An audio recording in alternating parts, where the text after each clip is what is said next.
రోజు రోజుకి గోల్డ్ రేట్లు పెరుగుతున్నాయి. తాకట్లో ఉన్న బంగారానికి వడ్డీలు పెరుగుతున్నాయని టెన్షన్ పడుతున్నారా? కొమ్మూరి గోల్డ్ వచ్చాక ఆ టెన్షనే పోయింది. కొమ్మూరి గోల్డ్ ఖచ్చితంగా చేరింది. నిన్న కేబినెట్ సమావేశం దాదాపు 4.5 గంటల పాటు జరిగింది. అనేక విషయాలు చర్చించారు. ముఖ్యంగా దేశంలో ఆర్థిక పరిస్థితి, దాదాపు 9 కేంద్ర మంత్రిత్వ శాఖలు నివేదికలు కూడా డీటెయిల్గా, అంటే అగ్రికల్చరు, ఇండస్ట్రీ, ఆర్థిక పరిస్థితి, ఇవన్నీ ఆయా మంత్రులు నివేదికలు సమర్పించారు. ఎందుకంటే ఆర్థిక పరిస్థితి, ఇప్పుడు దేశంలో ఆర్థిక పరిస్థితి దారుణంగా ఉంది. ముఖ్యంగా ఆయిల్ సంక్షోభం మనకి వచ్చింది. సో అందుకని దానికి సంబంధించి ఎలాంటి నిర్ణయాలు తీసుకోవాలి, ఈ సంక్షోభాన్ని ఇంకా పెరగకుండా ఎలా చేయాలి, దీన్ని తగ్గించడానికి ఎటువంటి నిర్ణయాలు తీసుకోవాలి, ఇవన్నీ కూడా కేంద్ర కేబినెట్ డీటెయిల్గా చర్చించారు. ఆయా శాఖల వాళ్ళు వాళ్ళ శాఖల్లో ఉన్న పరిస్థితులు ఏంటి, వాటి మీద డీటెయిల్గా డిస్కస్ చేశారు. అలాగే మోడీ విదేశాలకు 5 దేశాలకు వెళ్ళొచ్చాడు కాబట్టి 5 దేశాల్లో పరిస్థితులు ఏంటి, ఎటువంటి ఒప్పందాలు చేసుకున్నా అవన్నీ కూడా మోడీ తరఫున కూడా కేబినెట్కి నివేదించినట్టు తెలుస్తుంది. ఈ నేపథ్యంలో మంత్రులని దాదాపు 20-30 మంత్రులని తీసేయాలన్న ప్లాన్ కనబడుతుంది. ఒకటేమో రాజ్యసభ సభ్యత్వం కొంతమందికి అయిపోయింది, కొంతమంది సరిగా పనిచేయట్లేదని చెప్తున్నారు. కొంతమంది ఏమో 2014 నుంచి సీనియర్ మంత్రులు ఉన్నారు, కొత్త వాళ్ళకి అవకాశాలు ఇవ్వాలి. అట్లాగే రాబోయే ఎలక్షన్లు జరగాల్సిన స్టేట్స్ ఉన్నాయి, ఆ స్టేట్స్లో ఇప్పటి నుంచే 2-3 ఏళ్లలో ఎలక్షన్లు జరిగే అవకాశం ఉంది. తెలంగాణ కానీ, కర్ణాటక కానీ, ఇలాంటి రాష్ట్రాలు.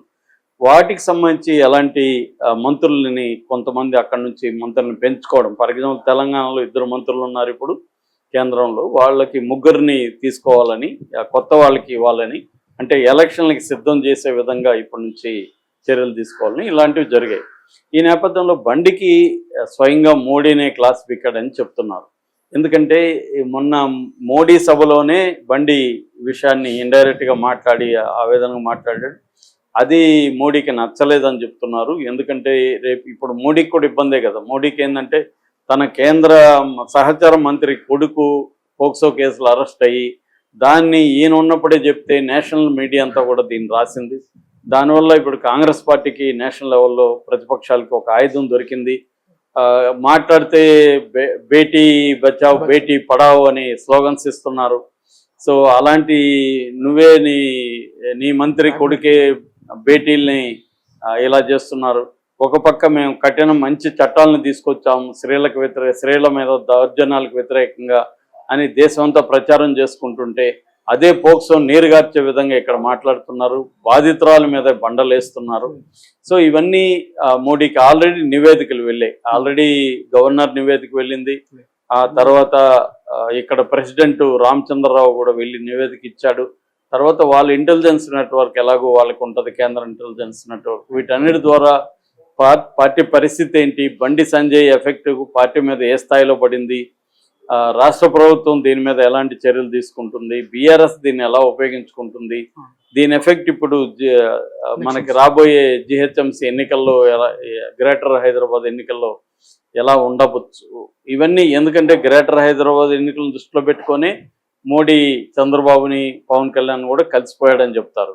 ఎందుకంటే రేపు వాళ్ళ మద్దతు ఎలా తీసుకోవాలి, దాన్ని ఎలా చేయాలి. ఎందుకంటే ఇక్కడ తెలుగుదేశం వాళ్ళు శ్రేణులంతా కూడా రేవంత్ రెడ్డి వైపు నిలబడ్డారు లాస్ట్ ఎలక్షన్లో. ఇంకొంతమంది ఏమో సెటిలర్స్, ఇక్కడ సీమాంధ్రులు బీఆర్ఎస్ వైపు ఉన్నారు. ముఖ్యంగా గ్రేటర్ హైదరాబాద్లో వాళ్ళ పరువు కాపాడేందుకు కూడా వీళ్ళే అని చెబుతారు. అలాంటి నేపథ్యంలో ఎటువంటి వ్యూహాల్ని అనుసరించాలనేది ఇప్పుడు మోడీ ముందున్న కర్తవ్యం. ఎందుకంటే బీజేపీ గత ఎన్నికల్లో మంచి పెర్ఫార్మెన్స్ ఇచ్చింది, ఎంపీ ఎన్నికల్లో కానీ, ఎమ్మెల్యే ఎన్నికల్లో. ఇప్పుడు మళ్ళీ ఆ తర్వాత తగ్గిపోయింది.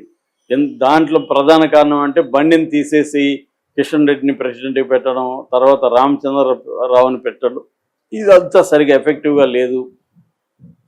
రెండోది కాంగ్రెస్తో కుమ్మక్కయ్యారన్న ఇది ప్రజల్లోకి వెళ్ళింది. సో ఈ నేపథ్యంలో బండిది బాగా బలంగా తగిలింది. ఎందుకంటే బండి గతంలో ప్రెసిడెంట్గా ఉన్నాడు, ఇప్పుడు కేంద్ర మంత్రిగా ఉన్నాడు, అది కూడా హోంశాఖ. సో ఆయన కొడుకు ఇలా ఫస్ట్ దాన్ని డీల్ చేయలేక సరిగ్గా డీల్ చేయలేదు. మొదటే కానీ బండి సంజయ్ నేను చట్టాన్ని గౌరవిస్తానని కొడుకుని కానీ తీసుకొచ్చి పోలీస్ స్టేషన్లో ఆయన స్వయంగా అప్పగించుంటే దేశవ్యాప్తంగా ఆయనకి పేరు అయిపోయింది. ఒక బీజేపీ నాయకు మంత్రి తన కొడుకు మీద వచ్చినప్పుడు తనే అప్పగించాడు, అనేది బ్రహ్మాండంగా ఆయనకి హీరోయిజం వచ్చిండేది. అది చేయకుండా ఆయన 9 రోజులు కాపాడి దాని తర్వాత కూడా అప్పగించానంటే సాక్షాత్తు రేవంత్ రెడ్డి అప్పగించలేదు, మా వాళ్ళు అరెస్ట్ చేశారని చెప్తున్నారు. రేవంత్ రెడ్డి చెప్పే దాంట్లో లాజిక్ ఉంది. నేను కూడా అంతకుముందు చెప్పాను. ఎందుకంటే అప్పగించేవాడు ఇంట్లో అన్న పిలిచి పోలీసుల్ని మా ఇంట్లో ఉన్నాడు రండి అప్పగించాలి, లేదా పోలీస్ స్టేషన్కి స్వయంగా తీసుకొచ్చాను అప్పగించాలి. ఈ రెండు చేయకుండా అక్కడెక్కడో దారిలో 8:30కి రాత్రి దారిలో నేను అప్పగించడానికి వస్తుంటే వాళ్ళు పట్టుకున్నారంటే ఎలాగా? కాబట్టి అది రాంగ్, అది లాయర్లతో పంపిస్తున్నానంటే అనేది రేవంత్ రెడ్డి చెప్తున్నాడు. అది కన్విన్సింగ్గా కూడా ఉంది జనాలకు కూడా. నేను కూడా ఆ లాజిక్ చెప్పాను.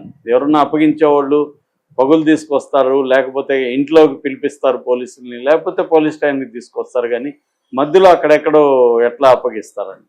కాబట్టి క్లియర్గా అది అరెస్ట్ అనేది చెప్తున్నారు. అంటే అరెస్ట్ అయినాక నేను అప్పగించానంటే కుదరదు కదా. సో అందువల్ల ఎవరు నమ్మట్లేదు బండి దీన్ని. అంటే క్లియర్గా ఒకటైతే వీళ్ళు సక్సెస్ అయ్యారు ఏంటంటే బీజేపీ వాళ్ళు కానీ బండి బ్యాచ్ కానీ ఆ అమ్మాయి కూడా యాక్టివ్గానే పాల్గొనింది. ఈ అబ్బాయితో ఇష్టపూర్వకంగానే అమ్మాయి పాల్గొనింది. వాళ్ళ ఇంట్లో వాళ్ళు కూడా ఈ అబ్బాయి తెలుసు వీళ్ళకి, వాళ్ళ ఇంట్లో వాళ్ళ అమ్మ కూడా తన బగ్గి అనేది తనకి బాగా చూసుకునేది అనేది వీడియోలు కూడా అవన్నీ వచ్చాయి. కానీ చట్టము ప్రకారం మైనర్ అమ్మాయి ఇష్టపూర్వకంగా కలిసినా కూడా అది నేరమే, పోక్సో వర్తిస్తుంది. నువ్వు పదే కలిస్తే 64M యాక్ట్ కూడా 2M యాక్ట్ BNS అంటే పదే కలవడం కూడా అది నేరం అవుతుంది, రేప్ అవుతుంది. పదే రేప్ చేశారని మైనర్ బాలిక కాబట్టి ఇప్పుడు ఈ కఠిన సెక్షన్లో మళ్ళీ చేర్చారు. అంటే నేను చాలాసార్లు 2-3 సార్లు చెప్పాను, రేవంత్ రెడ్డిని ఎవడు డిమాండ్ చేయలేదు కఠిన సెక్షన్లు పెట్టమని. డిమాండ్ చేయకుండా ప్రభుత్వమే చేర్చింది. ఎందుకు? ఒకటే అమ్మాయి వాంగ్మూలంలో ఉన్నాయని, వాంగ్మూలం టఫ్గా ఉందని. 2 ఈ సాగు దొరికింది కాబట్టి బండిని వీక్ చేద్దామని ఒక ఉద్దేశం రేవంత్ రెడ్డికి ఉందని. అది ఎవరైనా చేస్తారు. పొలిటికల్గా మనకు ప్రత్యర్థి దొరికినప్పుడు అతను బలహీనపరచాలని అనుకుంటారు ఎవరైనా. అది రేవంత్ రెడ్డి ప్లేస్లో ఎవరున్నా అదే చేస్తారు. వాళ్ళ పొలిటికల్ పార్టీల నైజం అంతే. ప్రతిపక్షాలు దొరికేది మామూలుగానే ఎక్కడ దొరుకుతారని చూస్తుంటారు. దొరికినప్పుడు వీడిని బలహీనం చేసేద్దాం, దానివల్ల బీజేపీ బలహీన పడుతుంది అనేది వాళ్ళకు ఉంటుంది. ఎందుకంటే రేవంత్ రెడ్డికి ఇటు బీజేపీ ఇటు బీఆర్ఎస్ 2 బలహీన పడాలనే ఆయన కోరుకుంటాడు కదా, కాంగ్రెస్ బలపడాలనేది కదా ఆయనకు ఉంటుంది. అది చేస్తారు. కానీ ఇక్కడ ఓల్డ్ ఇష్యూలో దీన్ని డీల్ చేయడంలో బండి సంజయ్ ఫెయిల్యూర్ క్లియర్గా కనబడుతుంది. అందరూ చెప్పేది అదే. నువ్వు కొడుకుని ఫస్ట్ అతను దాడులు చేసినప్పుడే నువ్వు లైన్లో పెట్టుకోవాలి. అతను దాడులు చేసి కొట్టినప్పుడు నువ్వు ఓపెన్గా సపోర్ట్ చేసుకుంటా ఉంటే కొడుకుని చేయలేదు. రెండోది ఏంటి, వీళ్ళని పంచాయతీకి పిలిపించి సంగప్ప అని ఆయన ద్వారా వీళ్ళని బెదిరించడం, అది కూడా బండి సంజయ్కి బ్యాడ్ అయిపోయింది. బెదిరించారనేది కూడా అందరికి అర్థమైపోయింది. అంటే ఇక్కడ క్లియర్గా ఈ అబ్బాయి ఒక మైనర్ అమ్మాయితో అఫైర్ పెట్టుకున్నాడు. మరి ఇతను మేజర్ అయినాక పెళ్లి చేసుకుంటానన్నాడా ఏం చెప్పాడు అనేది మనకు తెలియదు. వాళ్ళ ఇంట్లో వాళ్ళు కూడా ఇతనితో బాగానే ఉన్నారు. అంటే వాళ్ళ ఇంట్లో వాళ్ళు నమ్ముంటేనే కదా, లేకపోతే మైనర్ అమ్మాయితో ఎవరైనా అఫేర్ పెట్టుకుంటే ఇంట్లో వాళ్ళు ఎందుకు ప్రోత్సహిస్తారు? పెళ్లి చేసుకుంటాడు అని వాళ్ళు నమ్ముంటేనే వాళ్ళు ప్రోత్సహించి ఉంటారు.